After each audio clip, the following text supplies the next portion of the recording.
ಸಾಕಷ್ಟು ಪರ್ಫಾರ್ಮೆನ್ಸ್ಗಳನ್ನ ಈಗಾಗಲೇ ನೋಡಿದ್ವಿ. ಈಗ ಒಂದು ಗಾಯನದ ಸಮಯ. ತಮ್ಮ ಸುಂದರ ಗಾಯನದ ಮೂಲಕ ನಿಮ್ಮೆಲ್ಲರನ್ನ ಸೆಳೆಯೋದಕ್ಕೆ ಹೇಮಂತ್ ಬರ್ತಾ ಇದ್ದಾರೆ. ಎಲ್ಲರೂ ಚಪ್ಪಾಳೆ ಮೂಲಕ ಅವರನ್ನ ಸ್ವಾಗತ ಮಾಡಿ. ಏನು ಮಾಡ್ತಿದ್ದೀಯಾ? 7th standard ಓದ್ತಿದ್ದೀನಿ. 5th ಒಂದೇ ಸಲ 7th ಹೋಗ್ಬಿಟ್ಟ. ಯಾವ ಸ್ಕೂಲಲ್ಲಿ ಓದ್ತಿದ್ಯಾ? New light. ನಿಮ್ಮ ತಂದೆ ಏನು ಮಾಡ್ತಾರೆ? ನಮ್ಮ ತಂದೆ ಇಲ್ಲ. ತಾಯಿ ಏನು ಮಾಡ್ತಾರೆ? ತಾಯಿ ಫ್ಯಾಕ್ಟ್ರಿಗೆ ಹೋಗ್ತಾರೆ. ಎಷ್ಟು ಜನ ಮಕ್ಕಳು ನಿಮ್ಮ? 3. ಯಾವ ಹಾಡು ಆಡ್ತೀಯ? ಭಾವಗೀತೆ. ಯಾರು ಬರ್ದಿರೋದು? ನಾನೇ. Very good. ನೀನೇ ಬರ್ದಿದ್ಯಾ? ಟ್ಯೂನ್ ಯಾರು ಮಾಡಿದ್ದಾರೆ? ನಮ್ಮ ಶೇಖರಣ್ಣ. ಕೇಳೋಣ, ಭಾಳ ಖುಷಿ ಆಗ್ತದೆ ನೀನೇ ಬರ್ದಿರೋ ಹಾಡು. ಎಲ್ಲ ಒಳ್ಳೆಯದೇ ಆಗುವುದು ದೇವಾ, ನಿಮ್ಮ ಪ್ರೀತಿಸಿದ ನಮಗೆ. ಎಲ್ಲ ಒಳ್ಳೆಯದೇ ಆಗುವುದು ದೇವಾ, ನಿಮ್ಮ ಪ್ರೀತಿಸಿದ ನಮಗೆ. ಕಣ್ಣು ಕಾಣಲಿಲ್ಲ, ಕಿವಿ ಕೇಳಲಿಲ್ಲ, ಮನಸ್ಸು ಊಹಿಸಲಿಲ್ಲ, ನೀ ನನಗಾಗಿಟ್ಟಿದನೋ. ಕಣ್ಣು ಕಾಣಲಿಲ್ಲ, ಕಿವಿ ಕೇಳಲಿಲ್ಲ, ಮನಸ್ಸು ಊಹಿಸಲಿಲ್ಲ, ನೀ ನನಗಾಗಿಟ್ಟಿದನೋ.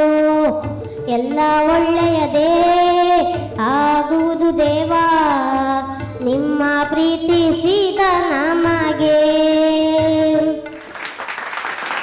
ಹೇಮಂತ್, ಮೂರ್ತಿ ಚಿಕ್ಕದಾದ್ರೂ ಕೀರ್ತಿ ದೊಡ್ಡದು ಅನ್ನೋದನ್ನ ಪ್ರೂವ್ ಮಾಡಿಕೊಟ್ಬಿಟ್ಟೆ. ಸೊ ನಿನ್ನ ಗಾಯನ ಹೇಗಿತ್ತು ಕೇಳೋಣ ಮದನ್ ಸರ್. ಇನ್ನೂ ನೀನು ಕಲಿಯೋದು ಬಹಳ ಇದೆ. ಈಗ ನಾವು ಸಿನಿಮಾ ಹಾಡುಗಳಿಗೆ ನಾವು ಟ್ಯೂನ್ ಮಾಡ್ತೀವಿ. ಯಾವ ಒಂದು ಸಿಚುವೇಷನಲ್ಲಿ ಆ ಸಾಂಗ್ ಬರುತ್ತೆ, ಆ ಸನ್ನಿವೇಶಕ್ಕೆ ಆ ಹಾಡು ಬಂದು ಇಂಟೀರಿಯರಾ ಎಕ್ಸ್ಟೀರಿಯರಾ ನೋಡಿಕೊಂಡು ಅದರ ಹಿನ್ನೆಲೆ ಏನಿದೆ ತಿಳ್ಕೊಂಡು ನಾವು ಒಂದು ಟ್ಯೂನ್ ಮಾಡಿ ಅದಕ್ಕೆ ನಾವು ಯೂಶ್ವಲಿ ಸಾಹಿತ್ಯ ಬರೆಸ್ತೀವಿ. ನೀನೇ ಸಾಹಿತ್ಯ ಬರ್ಕೊಂಡಿದ್ಯಾ. ಆ ಸಾಹಿತ್ಯ ನೀನು ಬರೆದಾಗ ನೀನು 3rd ಲೈನ್ ಹಾಡ್ತಿದೆಯಲ್ಲ, ಆ 3rd ಲೈನ್ನಲ್ಲಿ ನೀನು ರಿದಮ್ಗೆ ಅಂದರೆ ಟ್ಯೂನ್ಗೆ ಇದೆ, ಬಟ್ ರಿದಮಲ್ಲಿಲ್ಲ. ಅದು ನಿನ್ನ ಒಂದು ಇಂಟ್ರೆಸ್ಟ್ ಇದೆಯಲ್ಲ, ಅದರಲ್ಲೂ ಸಾಹಿತ್ಯವನ್ನು ಬರೆದು ಅದನ್ನು ಹಾಡೋಂಥದ್ದಿದೆಯಲ್ಲ, ಅದು ನನಗೆ ತುಂಬ ಖುಷಿ ಆಯಿತು. I wish you all the best. Hemant, ಬರೆಯುವಂಥ ಕಲೆ ಎಲ್ರಿಗೂ ಇರಲ್ಲ. ದೇವರು ಕೆಲವ್ರಿಗೆ ಮಾತ್ರ ಅದನ್ನು ಕೊಡ್ತಾನೆ. ಅದು ನಿಂಗೆ ಕೊಟ್ಟಿದ್ದಾನೆ ಅಂದರೆ you are very lucky. So ಅದನ್ನು ಇನ್ನೂ ಜಾಸ್ತಿ ಕಲ್ಟಿವೇಟ್ ಮಾಡ್ಕೊ. ಆ್ಯಂಡ್ ನಿಮ್ಮ ತಾಯಿಗೆ ಥ್ಯಾಂಕ್ಸ್ ಹೇಳು, because they are supporting you so much ಅಲ್ವಾ. ನೀನು ಇವತ್ತಿನ ಸ್ಟೇಜ್ ಮೇಲೆ ಬರಬೇಕಂತಂದ್ರೂ. ಆ್ಯಂಡ್ ಥ್ಯಾಂಕ್ ಮದನ್ ಸರ್ ಮತ್ತು ಸುವರ್ಣ ನ್ಯೂಸ್ 24/7, ಯಾಕೆಂದರೆ ನಿಂಗೆ ಇಂಥ ಒಳ್ಳೆ ಪ್ಲ್ಯಾಟ್ಫಾರ್ಮ್ ಕೊಟ್ಟಿದ್ದಾರೆ. ಸೊ ನೀನು ಈ ಪ್ಲ್ಯಾಟ್ಫಾರ್ಮ್ನ ಯೂಸ್ ಮಾಡಿಕೊಂಡು ಮುಂದೆ ಇನ್ನೂ ಚೆನ್ನಾಗಿ ನಿನ್ನ ಕಲೆಯನ್ನು ಬೆಳೆಸ್ಕೊಡ್ತಾ ಹೋಗಬೇಕು.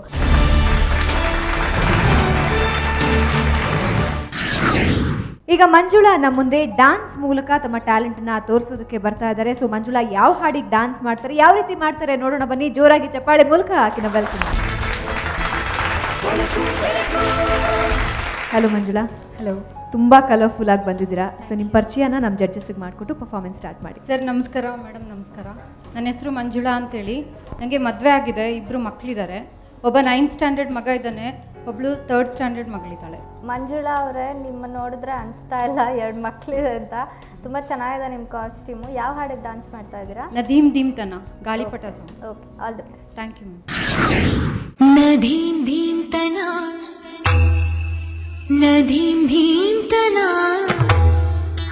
ಮಧುರ ಪ್ರೇಮದ ಮೊದಲ ತಲ್ಲಣ, ಧನ್ಯಾಲಿಂಗನ.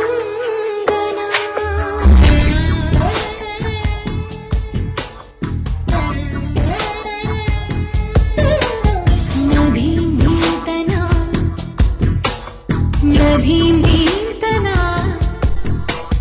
ಮಧುರ ಪ್ರೇಮದ ಮೊದಲ ತಲ್ಲಣ, ಧನ್ಯಾಲಿಂಗನ. ತಾಕಿತ ತರಿಕಿತ ಎನ್ನುತ್ತಿದೆ ಈ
ನನಗೆ ನಮ್ಮ ಸ್ಟೇಜಲ್ಲಿ 2 ಮಕ್ಕಳ ತಾಯಿ ಬಂದು ಡ್ಯಾನ್ಸ್ ಮಾಡಿರೋದು ಇದೇ ಮೊದಲು ಅನಿಸುತ್ತೆ. ಸೊ ನಿಮ್ಮ ಆ ಜೋಶ್ಗೆ ನಾನು ಖಂಡಿತ ಸಲ್ಯೂಟ್ ಮಾಡ್ತೀನಿ. ಸೊ ಪರ್ಫಾರ್ಮೆನ್ಸ್ ಬಗ್ಗೆ ನಮ್ಮ ಗೆಸ್ಟ್ ಏನು ಹೇಳ್ತಾರೆ ಕೇಳೋಣ. ಮದನ್ ಸರ್. ಮೊದಲನೇದಾಗಿ ನಿಮಗೆ ಕಂಗ್ರ್ಯಾಚುಲೇಷನ್ಸ್. Thank you sir.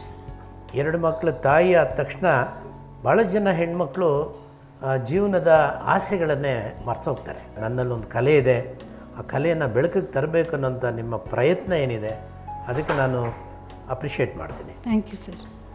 ಒಳ್ಳೆ ಖಡಕ್ ಡ್ಯಾನ್ಸ್ ನಿಂತು. ಭಾಳ ಮುಖ್ಯವಾಗಿ ಹೇಳ್ಬೇಕಂದ್ರೆ ನಿಮ್ಮ ಕಾಸ್ಟ್ಯೂಮ್ ಚೆನ್ನಾಗಿದೆ, ಇನ್ನೊಂದು ಸ್ವಲ್ಪ ಮೇಕಪ್ಪು ಚೆನ್ನಾಗಿ ಮಾಡಿಕೊಂಡು ಹಾಡನ್ನು ಹಾಡಬೇಕಾಗಿತ್ತು. ಗುನ್ಗಿಸ್ಕೊಂಡು ನೀವು ಸುಮ್ಮನೆ ಆ ಲಿಪ್ ಕೊಟ್ಟಿದ್ದಿದ್ರೆ ಬಹುಶಃ ನಿಮ್ಮ ಸ್ಟೈಲು ಇದಕ್ಕೆ ಭಾಳ ಚೆನ್ನಾಗಿ ಸೂಟ್ ಆಗ್ತಿತ್ತು. Okay sir. ನಿಮ್ಮಲ್ಲಿರೋಂಥ ಒಂದು ಡ್ಯಾನ್ಸಿನ ಒಂದು ಪ್ರೇಮ ಮತ್ತು ಅದಕ್ಕೊಂದು ಏನೊಂದು ಪ್ರೀತಿ ಇಟ್ಕೊಂಡಿದ್ದೀನಿ, ಅದು ಹಾಗೆ ಮುಂದುವರಿಲಿ. ನಮ್ಮ ಗೆಸ್ಟ್ ಅವ್ರು ಏನು ಹೇಳ್ತಾರೆ? ಮಂಜುಳಾ ಅವರೇ, ನಿಮ್ಮ ಡ್ಯಾನ್ಸ್ ತುಂಬ ಚೆನ್ನಾಗಿತ್ತು. ನಾನು ನೋಡ್ತಾ ಇರಬೇಕಾದ್ರೆ ಭರತನಾಟ್ಯಂ ಮುದ್ರೆಗಳನ್ನ ಯೂಸ್ ಮಾಡಿದ್ರಿ.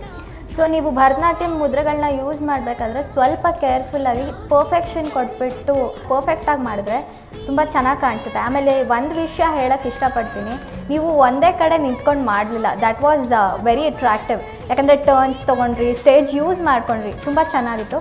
ಒಂದು ಲಿಪ್ಸಿಂಗ್ ಬಗ್ಗೆ ಸರ್ ಹೇಳೇ ಇದ್ದಾರೆ. ಸೊ ನೀವು ಮಧ್ಯದಲ್ಲಿ ಹಾಡ್ತಿದ್ರಿ, ಮಧ್ಯದಲ್ಲಿ ಬಿಟ್ಟು ನೀವು ಇಡೀ ಸಾಂಗ್ ಹಾಡದೇ ಇದ್ದಿದ್ರೆ ಅದು ಒಂಥರ, ಅಥವಾ ಇಡೀ ಸಾಂಗ್ ಹಾಡಿದಿದ್ರೆ ಚೆನ್ನಾಗಿರ್ತಿತ್ತು. ಮಧ್ಯ ಹೋಗೋದು ಬರೋದು ಇದ್ದರೆ ಅದು ಸ್ವಲ್ಪ ಡಿಸ್ಟರ್ಬಿಂಗ್ ಆಗಿರುತ್ತೆ. ಇದೆರಡು ಕರೆಕ್ಟ್ ಮಾಡಿಕೊಂಡ್ರೆ ನಿಮ್ಮ ಡ್ಯಾನ್ಸ್ ತುಂಬ ಚೆನ್ನಾಗಿತ್ತು. Thank you.